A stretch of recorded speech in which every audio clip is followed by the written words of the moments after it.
Halo, perkenalkan saya Kustanti Rahmawati, mahasiswi Prodi Psikologi Universitas Jenderal Ahmad Yani Yogyakarta, dengan NPM 2023030555.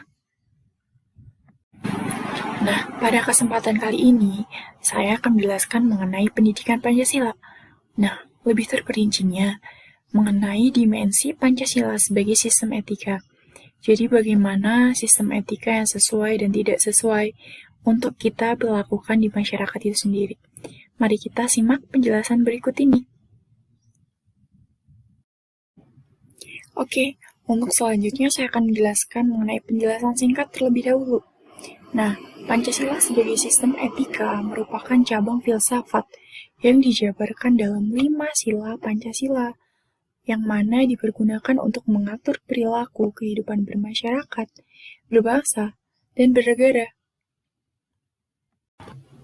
Nah, berikut akan saya paparkan beberapa contoh etika yang sesuai dan tidak sesuai atau menyimpang dengan Pancasila. Simak penjelasan video berikut ini. Ya, contoh yang pertama. Mari kita simak gambar di sebelah. Nah, gambar di sebelah terdapat beberapa agama yang berbeda, namun mereka masih tetap bisa berbaur satu sama lain. Percaya dan takwa kepada Tuhan sesuai dengan ajaran agama yang dianutnya masing-masing. Nah, ini merupakan contoh moral etika yang sesuai dengan sila Pancasila yang pertama, yakni ketuhanan yang Maha Esa. Mereka akan saling toleran, meskipun tahu agama mereka berbeda. Mereka masih bisa berbaur satu sama lain dengan keyakinan yang dianutnya masing-masing. Next, untuk contoh yang kedua, yaitu contoh yang sesuai dengan moral Pancasila sesuai dengan sila kedua, yakni kemanusiaan yang adil dan beradab. Nih, kita lihat gambar di sebelah. Gambar ini mencerminkan bahwa mereka saling toleran satu sama lain. Mereka tidak membeda-bedakan manusia berdasarkan suku, berdasarkan agama, warna kulit, tingkat ekonomi, bahkan tingkat pendidikan sekalipun. Kita harus menyadari bahwasanya manusia memiliki hak dan kewajiban yang sama. Jangan seolah merasa, oh, saya yang paling benar, saya yang paling baik, dan orang lain itu tidak. Nggak boleh. Nah, untuk selanjutnya ada contoh yang ketiga. Ini merupakan salah satu contoh yang tidak sesuai dengan moral Pancasila. Lebih tepatnya pada sila ketiga, yakni Persatuan Indonesia.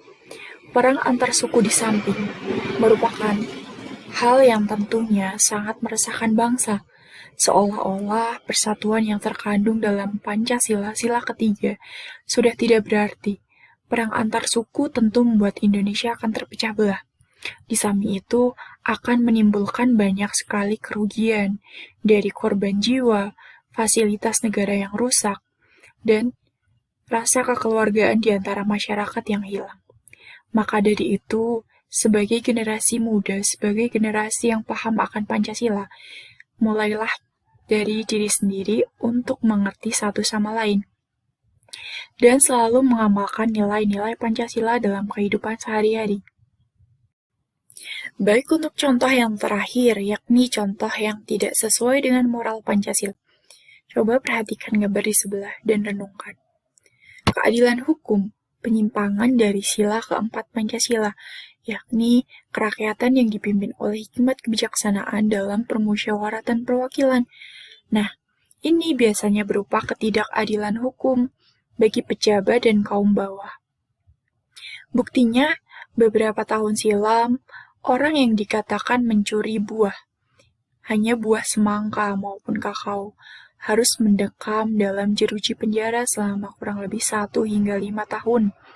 Sedangkan para pejabat yang mungkin melakukan hal yang lebih jahat, lebih buruk, misalnya tindak korupsi, hanya ditahan selama 1 hingga 2 tahun.